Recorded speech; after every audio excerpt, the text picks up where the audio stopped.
Well, hey there guys, and welcome to another episode of China, How It Is. Today we're going to be talking about where to go in China. Now maybe some of you have decided you want to visit just for tourism purposes. Maybe you've decided to come and do a gap year or even settle down. Let's talk about China and all the different areas and the places that you should think about going, obviously depending on your needs. Alright, the first thing we're going to talk about is language. Now, I want to dispel any myths any of you may have about China and Chinese language.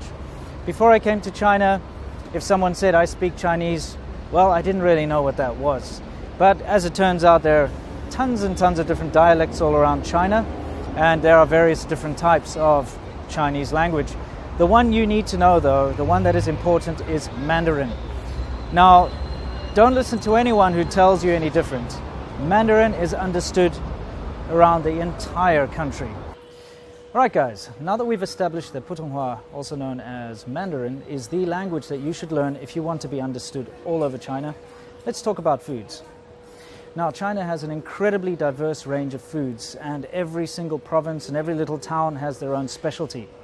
But this doesn't mean that you can't get food from other provinces or other types of foods when you're in any specific place. In fact, you can go anywhere in China and you will find foods from other provinces and so on and so forth. So don't worry about it. I mean, if you go up north, the north is very well known for its noodles and dumplings and so on. You can go up north, but you'll still find rice, which is what the south is very well known for. So, although there's a huge amount of diversity in the food, you can find just about anything anywhere, so don't worry about that.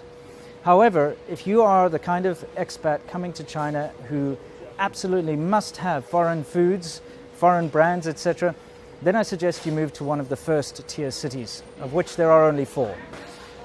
We have Beijing and Shanghai, which most people know about, and we have Guangzhou, which was previously called Canton, and of course that's about an hour and a half's drive away from where I live.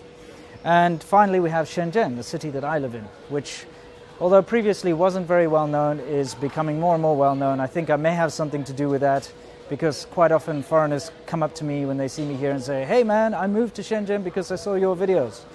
Okay, great. Well, it's fantastic, and I'm glad my videos could help. Anyway, let's continue. So, as far as food is concerned, China has a lot of weird and wonderful, interesting, crazy foods which a lot of foreigners would be put off by.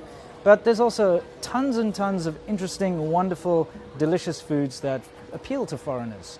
So don't worry, it's all about coming here and trying out different things until you find out what you like.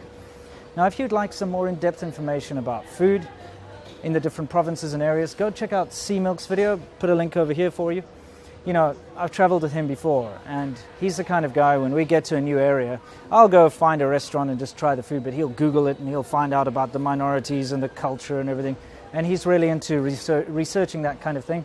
So he has a much more in-depth explanation about the different kinds of foods in the different provinces. So please go check his video for that. Okay, let's move on. The next thing we're going to talk about here is weather. Now, this all depends on whether you're the kind of person who enjoys warm, hot, cool or cold. The more south you go, the hotter it gets. The more north you go, the colder it gets. And you can pretty much draw a line from east to west and move it up, and it pretty much follows that same rule. Of course, you do get certain different types of weather in the far reaches of the east and the west, but as a general rule, it basically starts to get colder the higher up north you go. So let's talk about the south. Well, today, right now, it's the middle of winter in Shenzhen, and I'm almost breaking a sweat walking around. If I want, I could actually wear shorts and a t-shirt and I'd be fine. Of course, if I were a little higher right now, say for instance up in Shanghai or Beijing, I would be freezing my ass off because it's currently very cold up there. So basically, it never snows down here in the south. If you like snow, if you want your white winters, go up north. However, I must warn you that with the cold weather up north comes a lot of pollution. And this is in any of the major cities in China. Basically, you cannot escape pollution during winter, and it becomes quite unbearable. Down south, of course, we are a little luckier. We managed to escape a lot of the pollution, but we have excruciatingly hot summers. In fact, almost unbearable because it's incredibly humid at the same time. So it's a bit of a trade-off. It's up to you to decide where it is you'd like to go based on the kind of weather you prefer.